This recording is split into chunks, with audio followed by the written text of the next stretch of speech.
இந்த மாமா சௌக்கியமா? Love you. இவ்வளவு நேரம் பொறுமையான அவங்க எல்லாருக்கும் என்னுடைய அன்பு. இங்க வந்திருக்க பெரியவங்க எல்லாருக்கும், சித்ரா மாமாக்கு, நம்மளுடைய குடும்பத்தார் எல்லாருக்கும், சார், அண்ணன் சார், எல்லாரும் இருக்காங்க. ஷில்பா, கிரண் சார், மாஸ்டர், ரொம்ப ரொம்ப சந்தோஷம் நீங்க எல்லாரும் இங்க வந்திருக்கிறது. நலன் சொன்ன மாதிரி தர்மத்தின் வாழ்வனை சூது கவுன்னு ஒரு படம் பண்ணிட்டு கிட்டத்தட்ட 10 வருஷத்துக்கு அப்புறமா மறுபடியும் தர்மமே வெல்லும்னு ஒரு படம் பண்ணியிருக்காரு. அந்த நல்லதை மறுபடியும் கொண்டு வந்து சேர்த்ததுக்கு உங்களுக்கு ரொம்ப ரொம்ப நன்றி. நலன் பார்த்தீங்களா? இதுதான் நலன். எல்லாருக்கும் ஒரு டைரக்டர்ஸ் பிடிக்கும். ஆனா எனக்கு தெரிஞ்சு நிறைய டைரக்டர்ஸ்க்கு பிடிச்ச ஒரு ஆள் தான் நலன் குமாரசாமின்னு சொல்லலாம். நான் எந்த செட்டுக்கு போனாலும் பசங்க சொல்லுவாங்க, சார் நலன் சார் படம் பண்றீங்களா, நலன் சார் படம் பண்றீங்களா. அவ்வளவு ஃபேன் பாய்ஸ் இருக்காங்க அவங்களுக்கு. இவ்வளவு நாள் காய போட்டது பெரிய தப்பு. அவங்க எல்லாரும் வெயிட் பண்ணிட்டு இருக்காங்க இந்த படத்துக்காக. நலன் ஒரு தக் லைஃபாவே வாழ்ற ஒரு ஆளு. நீங்க பாத்தீங்களா, இங்க வைஃபுக்கு சர்வீஸ் அடிச்சுட்டு போறாப்புல, இப்படி ஸ்கோர் பண்ணிட்டு போய் நமக்கு திட்டம் வாங்கி கொடுக்குற ஒரு ஆளு. எல்லாத்துக்கும் அவர்கிட்ட வேற ஒரு பிலாசபி இருக்கும், சனாசன மாதிரி வேற ஒரு பிஹேவியர் இருக்கும். சுதுக்கவும் பார்த்துட்டு இந்த ஒரு டயலாக் வச்சிருப்பாருல்ல, இந்த வேலையை செய்யறதுக்கு ஒரு குறுக்குத்தனமான முட்டாள்தனம் வேணும், ஒரு குறுக்குத்தனமான புத்தாள்தனம் வேணும். உண்மையாவே நலன் படம் பண்றதுக்குமே அது தேவை. ஏன்னா அவர் சொல்ற ஐடியாவை புரிஞ்சுக்கிறதுக்கு கொஞ்சம் நேரம் ஆகும். அந்த ஐடியாவை புரிஞ்சுக்கிட்டாலும் நம்ம அதை இமேஜின் பண்ணவே முடியாது. எனக்கு 1000ல் ஒரு அந்த மாதிரி ஒரு அனுபவம் இருந்துச்சு. செல்வராமன் ஒரு சீன் எழுதியிருப்பாரு. அந்த சீனை புரிஞ்சுக்கிட்டு நடிக்கலாம் ட்ரை பண்ண ஒண்ணுமே புரியாது. அவர் எக்ஸ்பிளைன் பண்ணா மட்டுமே தான் அது புரியும். அப்படி நலனுடைய ஒவ்வொரு விஷயமும் வேற ஒரு பேரலல் வேர்ல்ட்ல ஒரு இமேஜினேஷன் இருக்கும். ஸோ அப்படி எனக்கு நலன் கூட ஒர்க் பண்ணது ரொம்ப ரொம்ப சுவாரஸ்யமா இருந்துச்சு. சுதுக்கவும் பண்ணிட்டு அவங்க கூட படம் பண்ண போறோங்கிறப்ப ஜாலியா ஒரு படம், அந்த குழந்தைகளை கடத்தலாம், இல்ல அரசியல்வாதிகளை கடத்தலாம், அப்படி ஏதாவது ஜாலியா ஒரு கதை சொல்லுவாங்கன்னு பார்த்தா அவர் வாவாத்தியான ஒரு கதையை கொண்டு கொடுத்துட்டாரு. மறுபடியும் பெரிய சவால். உண்மையா அந்த கதையை கேட்டுட்டு நலன் கூட ஒர்க் பண்ணணும்னு அவ்வளவு ஆசையா இருக்கு. ஆனா இந்த கேரக்டர் நம்மளால செய்ய முடியுமா? நம்ம மெமிக்ரி ஆர்டிஸ்ட் எல்லாம் கிடையாது, நமக்கு இது வருமான நைட்லாம் எனக்கு தூக்கமே வரல. அப்ப நம்ம நிறைய அந்த கோட்ஸ் எல்லாம் பார்ப்போம் இல்லையா, நம்ம அந்த மோட்டிவேஷனல் வீடியோ எல்லாம் பார்த்துட்டு இருப்போம் நைட்ல தெரிஞ்சு வேணும். அப்படி பார்க்கும்போது அதுல ஒரு விஷயம் பார்த்தேன். சொல்றேன், சொல்லி முடிக்கிறேன். சோ அந்த வீடியோல ஒரு விஷயம், எந்த விஷயம் உங்களை ரொம்ப பயமுறுத்துதோ, நம்ம எதை பார்த்து ரொம்ப பயப்படுறோமோ அதை போய் நம்ம ஃபேஸ் பண்ணிடணும், அங்கதான் growth இருக்குன்னு சொல்றாங்க, அங்கதான் அடுத்த கட்டத்துக்கு போக முடியும்னு சொல்றாங்க. அப்போ இது ஒரு லைஃப் தான். நம்ம ரொம்ப திரும்ப திரும்ப பயந்துட்டே இருக்க முடியாது. நம்ம எவ்வளவு வாட்டி ஜெயிச்சாலும் நீ தோத்தது மட்டுமே பேசுற அவ்வளவுதான் தான் அது. அப்படி பயந்துட்டே இருந்தோம்னா புது விஷயம் எதுவும் பண்ண முடியாது. இறங்கி அடிச்சோம்னு முடிவு பண்ணி தான் நலன் கூட போய் ஜாயின் பண்ணது. நலன் இருக்கிற ஒரே தைரியத்துக்கு தான் அந்த படம் பண்ண நான் ஒத்துக்கிறேன்னு சொல்லலாம். ஏன்னா இந்த படம் கத்தி மேல் நடக்கிற மாதிரி, ஒண்ணு ஜெயிக்கலாம் இல்லாட்டி நம்மளை போட்டு காலி பண்ணிடுவாங்க இந்த படத்துல. அப்படி ஒரு ரிஸ்கான ஒரு சப்ஜெக்ட் ஒரு ஆக்டருக்கு. ஆனா படமா ஜாலியான படம், என்டர்டெய்னிங்கான ஃபிலிம். அவர் சொன்ன மாதிரி இது ஒரு 80s 90s தமிழ் சினிமாக்குன்னு ஒரு அடையாளம் இருக்கு. நம்ம எல்லாமே ஒரு ரூட்ஸை போய் தேடிட்டு இருக்கோம் இல்லையா. அப்படி தமிழ் சினிமாவுக்கு ஒரு அடையாளமா இருக்கிற மசாலா படங்களுக்கு ஒரு ட்ரிபியூட்டா அந்த படம் இருக்கணும் அப்படிங்கிறது அவருடைய எண்ணம். So full and full entertainer. ஒரு பக்கம் வாத்தியாருங்கிற கேரக்டர் இருக்கு. அந்த கேரக்டர்ல இப்போ போலான்னு முடிவு பண்ணியாச்சு. உள்ள போனா அவர் ஒரு பெரிய கடல், புரட்சி தலைவர், மக்கள் திலகம், பொன்மன செம்மல். அவர் மக்கள் அவருக்கு வச்சிருக்கிற பேர் அவ்வளவு பெரிய பேர். அவரை பத்தி பேசினாலே புல்லரிக்கிறாங்க. ஏன்னா அவரை பத்தி தெரிஞ்சுக்க ஆரம்பிச்சு இந்த படத்துக்குள்ள போனதுக்கு அப்புறம் தான். Love you boys, love you. இன்னைக்கும் love you guys, love you மக்களே.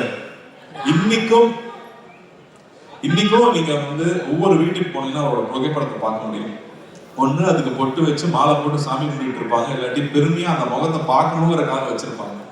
அப்படி ஒரு பெரிய ஐகான். அவர் வெறும் 60s 90s 70s 80sல இருந்த ஒரு நடிகர் இல்லை, அவர் ஒரு எமோஷன், அவர் ஒரு தனி சகாப்தம். அவர் மாதிரி யாருமே சொல்ல முடியாது. அவர் வாழ்க்கையில சந்திக்காத கஷ்டம் கிடையாது. ஆனா அவர் மாதிரி மக்கள் நேயம், அவர் மாதிரி ஒரு தாராள குணம், அப்படி யாருமே நம்ம சொல்லிடவே முடியாது. சாதாரண ஆள் கிடையாது. அவரு தமிழ் சினிமாவை மாத்திருக்காரு, தமிழ்நாட்டு அரசியலை மாத்திருக்காரு, எத்தனையோ பேர் வாழ்க்கையை மாத்திருக்காரு. அவர் ரசிகர்களுக்கு நல்லதே சொல்லி, நீங்க நல்லது சொன்னா கிரிஞ்சுன்னு சொல்லும் போது நான் நல்லதுதான் சொல்லுவேன், என் ரசிகர் என்ன மாதிரிதான் இருக்கணும், நல்லதை மட்டுமே சொல்லி கொடுத்து தன் ரசிகனும் என்ன மாதிரியே இருக்கணும்னு பண்ணியிருக்காரு. அவரோட ரசிகர்கள் தண்ணி அடிக்க மாட்டாங்க, தம் அடிக்க மாட்டாங்க. எப்படி அவ்வளவு இன்ஃபுளுன்ஸ்லாம் அவர் எடுத்துக்க முடியும்ங்கிறது ரொம்ப ரொம்ப ஆச்சரியமா இருக்கு. அவர் பாடல்கள் மூலமா அவ்வளவு விஷயங்கள் சொல்லிட்டு போயிருக்காரு. இன்னைக்கு நியாயம் தர்மம் இல்லாட்டி தன்னம்பிக்கை வேணும்னா இன்னைக்கும் அவரோட பாடல்கள் தான் நம்ம உதாரணமா இருந்துட்டு இருக்கு. அவர் பாட்டை பாடினாலே வைரல் ட்ரெண்டு தான். அப்படி ஒருத்தர் அவர் நம்ம பண்ண போறோங்கிறது ரொம்ப ரொம்ப பயமா இருந்துச்சு. இன்னும் அவரோட பத்தி இன்னுமே பேசிட்டு இருக்கோம், இன்னுமே அவரை பத்தி பேசிட்டு இருக்கோம். அவர் ஒரு பாட்டை சொல்லியிருக்காரு, வாழ்ந்தாலும் மறைந்தாலும் பேர் சொல்ல வேண்டும், இவர் போல யார் என்று ஊர் சொல்ல வேண்டும். அவரே பாடிட்டு போயிட்டாரு. தன்னுடைய வாழ்க்கையே மக்கள் பணியா இருக்கணும், மக்களுடைய நன்மைதான் என்னுடைய வேலையே ஒர்க் பண்ணியிருக்காரு. அதுக்கு முத்தாய்ப்பா நம்மளோட சென்னை சென்ட்ரல் ஸ்டேஷனுக்கு அவரோட பேரை வச்சிருக்காங்க. புரட்சி தலைவர் doctor MGR Chennai central station பேரு. ஒரு நாளைக்கு கிட்டத்தட்ட 400 ட்ரெயினிங் இருந்து கிளம்புது. ஒவ்வொரு ட்ரெயின் கிளம்பும் போதும் சென்னை புரட்சி தலைவர் டாக்டர் எம்ஜிஆர் ராமச்சந்திரன் அவர்கள் பேர்ல சென்னையிலிருந்து கிளம்புற ட்ரெயின் ஒரு நாளைக்கு கிட்டத்தட்ட 5000 தடவை அவரோட பேர் அனௌன்ஸ் பண்ணிக்கிட்டே இருக்காங்க. அப்படி வாழ்றதுன்னா அப்படி எப்பேற்பட்ட வாழ்க்கையா இருக்கும், அவர் எப்பேற்பட்ட மனிதரா இருக்கும். அவரை நம்ம இங்க கொண்டு வந்து சேர்க்கணுங்கிறது சாதாரண விஷயம் இல்லை. ஸோ தொடர்ந்து அவர் படங்களையே பார்க்கறது. இன்ஃபேக்ட் சிலம்பம் கிளாஸ்லாம் போய் ரொம்ப நாள் ஆயிடுச்சு. நான் தெரிஞ்சு இந்த ஷூட்டிங் டைம்ல காலையில 1 hour ஈவினிங் 1 hour ஷூட்டிங் போயிட்டு வந்துட்டு முன்னாடியும் பிறகு கண்டினியூஸா ஒரு 1 month ப்ராக்டிஸ் பண்ணேன். அனலர்ஸ் மாஸ்டர் தான் கூட நின்று அவர் அவங்க அப்பா கதையெல்லாம் சொல்லி இன்ஃபேக்ட் வி ரியலி என்ஜாய். இது வந்து எங்க ஜென்ரேஷனோட ட்ரிபியூட்டா சொல்லணும். இது வந்து ரொம்ப பக்தியோட அந்த கேரக்டர் பண்ணியிருக்கோம்னு நான் சொல்லுவேன். எவ்வளவு சின்சியரா அந்த கேரக்டர் அப்ரோச் பண்ண முடியும். இந்த படம் பார்க்கும்போது அவருக்கும் அவருடைய ரத்தத்தின் ரத்தமான ரசிகர்களுக்கும் என்ன உறவு இருந்துச்சு அப்படின்னு நீங்க கொஞ்சம் புரிஞ்சுட்டீங்கனாலே நாங்க பெரிய சக்சஸ் நம்புவேன். இதுல அவ்வளவு என்டர்டைன்மெண்ட் இருக்கு, அவ்வளவு ஜாலி இருக்கு. அதை தாண்டி அந்த அற்புதமான ஒரு ரசிகனுக்கும் அவனுடைய ஒரு தலைவனுக்கும் இருக்கிற உறவு இருக்குல்ல, அன்கண்டிஷனல் உறவு இல்லை. நீங்க எங்களுக்கு கொடுக்குற அன்பு வந்து அன்கண்டிஷனல் அன்பு. எதுவுமே எதிர்பார்க்கல. நான் உன்னை பார்த்தா போதும், நான் உன்னை பத்தி பேசினா போதும் நீங்க இருக்கீங்களா, அது நான் எவ்வளவு கோடி கொடுத்துட முடியும், அந்த அன்பு எவ்வளவு கோடி கொடுத்துட முடியும். இது வந்து ரசிகர்களுக்கு நான் பண்ற ஒரு விஷயமா. உங்களோட அன்பு, உங்க முகத்தை பார்த்து பார்த்து நீங்க கொடுக்குற அன்பு இருக்கு இல்லையா, அந்த அன்புக்கு பரிகாரமா நான் இந்த படத்தை நடிச்சேன்னு நான் சொல்லலாம். ஏன்னா இது ஒரு ரசிகனுக்கும் அவனுடைய தலைவனுக்கும் இருக்கிற அந்த உறவு தான் இந்த படத்துடைய கோர் எமோஷன் நான் சொல்லுவேன். லவ் யூ தம்பி, லவ் யூடா, லவ் யூ ஆல்வேஸ் தான். ஸோ இந்த படம் ஒரு புது அனுபவம். இந்த படத்துக்குள்ள போனதுக்கு அப்புறம் வந்து முக்கியமான ஜார்ஜுடைய ஒர்க்கும் சந்தோஷ் அண்ணனுடைய ஒர்க்கும் கிரண் சாரோட ஒர்க்கும் சொல்லுவேன். ஏன்னா இது வேற ஒரு வேர்ல்டு, ஒரு பேரலல் வேர்ல்டு நலன் கிரியேட் பண்ணிருக்கிறது. ஏன்னா வந்து எல்லாம் 90s கிட்ஸ் தான் சொல்லுவாங்க, டே நலன் யாருன்னு உங்களுக்கு தெரியாதுடா, இந்த படம் வரணும் அப்பதான்டா தெரியும்னு 90s கிட்ஸ் கதறது நான் பாக்குறேன். ஸோ மறுபடியும் நமக்கு ஒரு ஓஜி மறுபடியும் நாளுக்கு அப்புறம் திரும்ப பார்க்க போறோம். எப்படி எம்ஜிஆர் சார் ஒரு ஓஜி அந்த மாதிரி திரும்ப ஒரு டார்க் காமெடியோட ஓஜி மறுபடியும் இதில் கொண்டு வந்திருக்கோம். ஸோ ஐம் சோ ஹாப்பி நலன் கூட ஒர்க் பண்றது. நான் வந்து நலன் மாதிரி டைரக்டர் வந்து நான் அடிக்கடி யோசிப்பேன், தெலுங்குல பெரிய படங்கள் பண்றாங்க, மலையாளத்துல வித்தியாசமான படம் பண்றாங்க, தமிழுக்கு என்ன அடையாளம் இருக்கு, நம்ம வித்தியாசமா என்ன பண்றோம். ஏன்னா இங்க வந்து ரொம்ப பயந்துட்டே இருந்தோம்னா யூஸ்வலான ஃபிலிமே பண்ணிட்டு இருந்தா பிரயோஜனம் இல்லை, புது விஷயங்கள் பண்ண முடியாது. அப்போ இந்த மாதிரி டைரக்டர்ஸ் ரொம்ப ரொம்ப முக்கியம்னு நான் நினைக்கிறேன். அவங்க தொடர்ந்து படம் பண்றது முக்கியம்னு நினைக்கிறேன். ஸோ அந்த வகையில நலன் மறுபடியும் இந்த படம் பண்ணது, அது இந்த மாதிரி ஒரு டஃப்பான சப்ஜெக்ட் எடுத்துட்டு அதை இவ்வளவு ஜாலியாக டெலிவரி பண்ணது எனக்கு சோ ப்ரௌட். நல் இந்த மாதிரி பேரியர் பிரேக் பண்ணா புது விஷயங்கள் ட்ரை பண்ணவே விட மாட்டாங்க நம்மள. அந்த வகையில ஐம் சோ ஹாப்பி. அண்ட் இந்த படத்துல வந்து வாத்தியாரா இருக்கணும்னு எல்லாம் சொல்லிட்டாங்கன்னா அதுக்கான மேக்கப் போடும்போது அவ்வளோ பயமா இருக்கும். பயந்தே நடிச்சிருக்கேன். பூர்ணிமா தேங்க்யூ. ஐ திங்க் ஒவ்வொரு காஸ்டியூமும் ஒரு 10-15 தடவை கரெக்ட் பண்ணியிருப்போம். பொறுமையா ஒவ்வொன்றும் பர்ஃபெக்ஷன் வர வரைக்கும் பண்ணி கொடுத்துட்டே இருப்பாங்க. அது மாதிரி செரீனா ஆகட்டும், என்னோட வேக்கமேன் முருகனா இருக்கும், அந்த மீசை வரையறதுல இருந்து அந்த உருவம் வேஷம் போட்டு வந்து அவரா நிற்கும் போது அவர் எப்படி இருந்திருப்பாருன்னு யோசிச்சோம்னா நமக்கு தலையெல்லாம் சுத்திடும். அவரை பத்தி கேள்விப்பட்ட கதைகள் அவ்வளவு கதைகள் வந்துட்டே இருக்கு. இன்னும் நல்லா அழகா சொல்லிட்டு இருந்தாரு. ஒருத்தர் பத்தி விசாரிச்சோம்னா ஒரு 10 கதை சொல்லுவாங்க சார். அவரை பத்தி மட்டும் விசாரிச்சா எங்க போனாலும் கதையா வந்துட்டு இருக்கு. அவர் மக்களுக்கு போய் செஞ்ச விஷயங்கள், மக்களை போய் தொட்ட விஷயங்கள் 1-2 சொல்ல முடியாது, அவ்வளவு இருக்கு. ஒரு இதுதான் சொல்றேன். அவருடைய கான்வாய் போயிட்டே இருப்பான் ராதாகிருஷ்ணன் ரோட்ல. அப்போ வந்து கால் இல்லாத ஒருத்தர் வந்து டெய்லி நின்று காலில் பார்ப்பாரு கார் போகும்போது. ஏப்பா டெய்லி காலில் வந்து நிற்கிறேன், எதுக்குப்பா நிற்கிறேன்னு கேட்டதுக்கு அவரும் அவனை பார்க்க போறாரு, வண்டி வேகமா போகுதுன்னு சொன்னதுக்கு அவர் சொன்னாராம், கோயிலுக்கு நம்ம போறோம், சாமி நம்மளை பார்க்கணும், நம்ம போறோம், நாம தானே சாமியை பார்க்க போறோம், நான் தான் அவர் பார்க்க வந்தேன்னு சொன்னாராம். இப்படியே போயிட்டு இருந்த கார் ஒரு நாள் நின்று இருக்கு. அவரே இறங்கி வந்திருக்காரு. கையில எவ்வளவு பணம் தெரியாது எடுத்து கொடுத்துருக்காரு. கடை வச்சு பொழைச்சிக்கிட்டா பீடி சிகரெட் விற்க கூடாதுன்னு சொல்லியிருக்காரு. ஸோ இப்படி அவரு கிட்ட ஒரு 10 இன்சிடென்ட்ஸ் வந்துட்டே இருக்கு. ஸோ அவரோட கோடான கூட ரசிகர்கள் எல்லாரும் இருக்காங்க. அவங்க எல்லாரும் நிச்சயமா நாங்க திருப்திப்படுத்தவும் நம்புறேன். எத்தனை மாவே இருக்காரு. நான் பயந்தே நினைச்சிருக்கேன்னு சொல்லுவேன். அவர்கிட்ட கேட்டுட்டே இருப்பேன். பாகிஸ்தான் சார் கேட்டுட்டே இருப்பேன். ஆஜிதன் சார் கேட்டுட்டே இருப்பேன். ஸோ ரொம்ப சந்தோஷமா இருக்கு இந்த படம் வெளிவருதுங்கிறது. சித்ராஜ் மாமா மறுபடியும் மொட்டை பாஸ் நடிச்சிருக்கிறது ஒரு ஸ்பெஷல் எலிமெண்ட்னு சொல்லலாம் இந்த படத்துல. ராஜ்கிரண் சார் வந்து ஒரு கம்ப்ளீட் டிவோட்டட் எம்ஜிஆர் அவர்களுடைய ஃபேனா நடிச்சிருக்காரு. தாத்தாவா நடிச்சிருக்காரு படத்துல. ஆனந்தராஜ் சார் ஒரு பயங்கர ஸ்பெஷல் பிந்தாஸ் கேரக்டர். அவரு சுந்தர் சார் எல்லாருடைய Shilpa I think very brave of you to do this character நான் சொல்லுவேன். ஏன்னா அவங்களுக்கு வந்து கண்ணம்மா ஒன்று சாங்ல எல்லாரும் பார்த்து எல்லாம் கரங்கிருக்காங்க பசங்க. மறுபடியும் இந்த படத்துல வேற ஒரு கேரக்டர் அவங்க பண்ணியிருக்காங்க. So this be a very special film.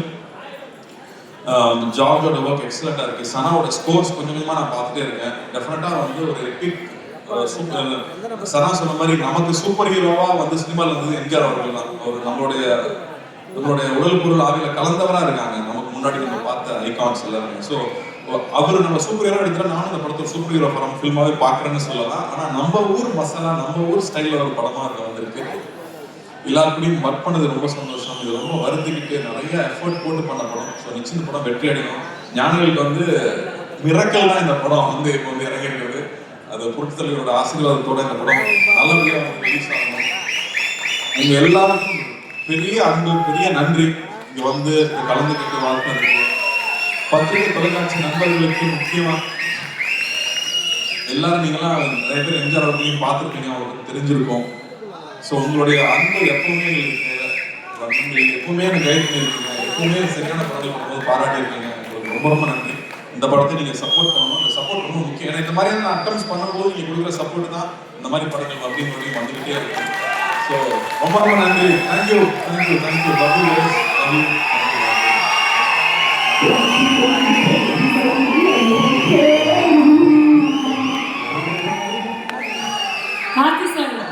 இதுல 5 பசங்க பொடி பசங்க நடிச்சிருக்காங்க. அவங்க எல்லாருமே புதுசு. அதே மாதிரி கிருத்திக்கு ஃபர்ஸ்ட் தமிழ் படம். எல்லாரும் கீர்த்தி கீர்த்தின்னு கூப்பிடுறாங்க. எனக்கு கோவம் வரும். அது கிருத்திங்க அப்படின்னு. அது இல்லாம அவங்க வந்து நான் சின்ன வயசுல இருந்து உங்க ஃபேன் சொல்லி நம்மளை வெக்கப்பட வச்சிருவாங்க. செட்டுக்கு வந்து நம்மளை வெக்கப்பட வைக்கிற ஒரே ஆள் கிருத்தி தான். அவங்களை பார்க்கறதே பயமா எனக்கு. ஆல் ஆஃப் அஸ் கிருத்தி ஒரு கிரேட் டான்ஸர். ஃபர்ஸ்ட் டே ஷூட்ல வந்து அப்படி கால் பண்ண கால் போட்டு உட்காந்து what can I to for you அப்படின்னாங்க. நம்ம ஜாலி டு மீட் யூன்னு சொல்லணும். அது இந்த வேஷி கேரி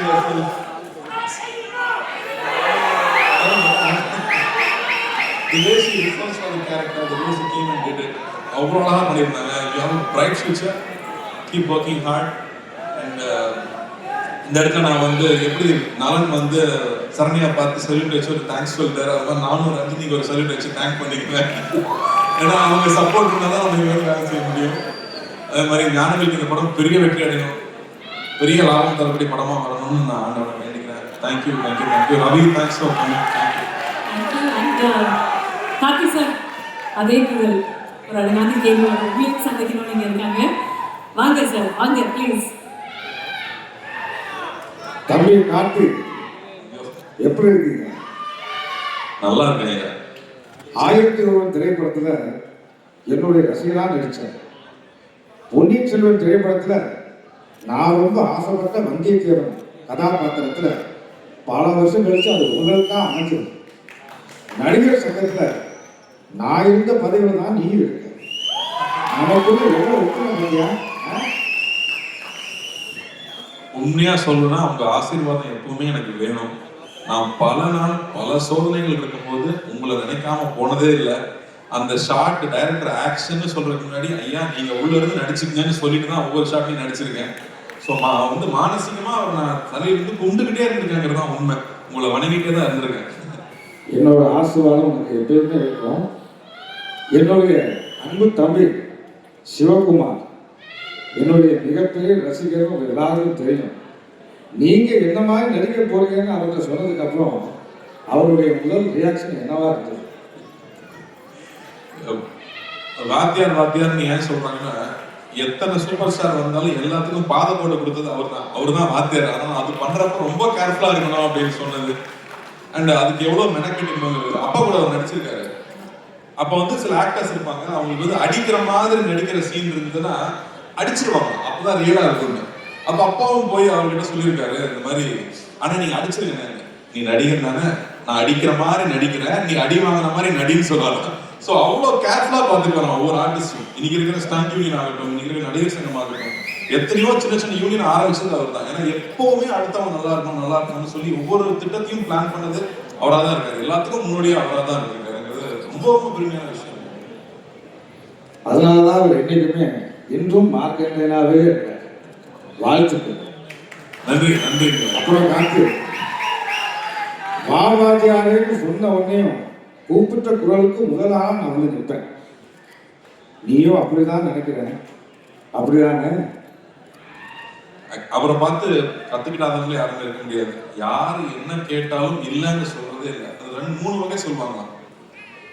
இருந்தா கொடுக்கறது, இருக்கிறதுல கொஞ்சம் கொடுக்கறது, இருக்கிறதையே கொடுக்கறது. இவர் இருக்கிறதையே கொடுக்குற ரகம். ஸோ அவங்க கிட்ட இருந்து தான் நிறைய கத்துக்கலாம். எப்படி அடுத்தவங்களுக்கு செய்யணுங்கிறது அவங்ககிட்ட தான் கத்துக்கணும். ஸோ முடிஞ்ச அளவுக்கு உங்களை மாதிரியே யார் எந்த உதவி கேட்டாலும் இல்லைன்னு சொல்லாம நம்மளால முடிஞ்சதை செய்யணுங்கிறது உங்ககிட்ட இருந்து கத்துக்கிட்டே தான். அது அப்பாவோட வளர்ப்புன்னு நினைக்கிறேன். வாழ்த்துக்கள். நன்றி, ரொம்ப நன்றி. மாமந்த திரைப்படம் மிகப்பெரிய பிளாக் பஸ்டர் அமைவதற்கு என்னுடைய மனமார்ந்த வாழ்த்துக்கள்.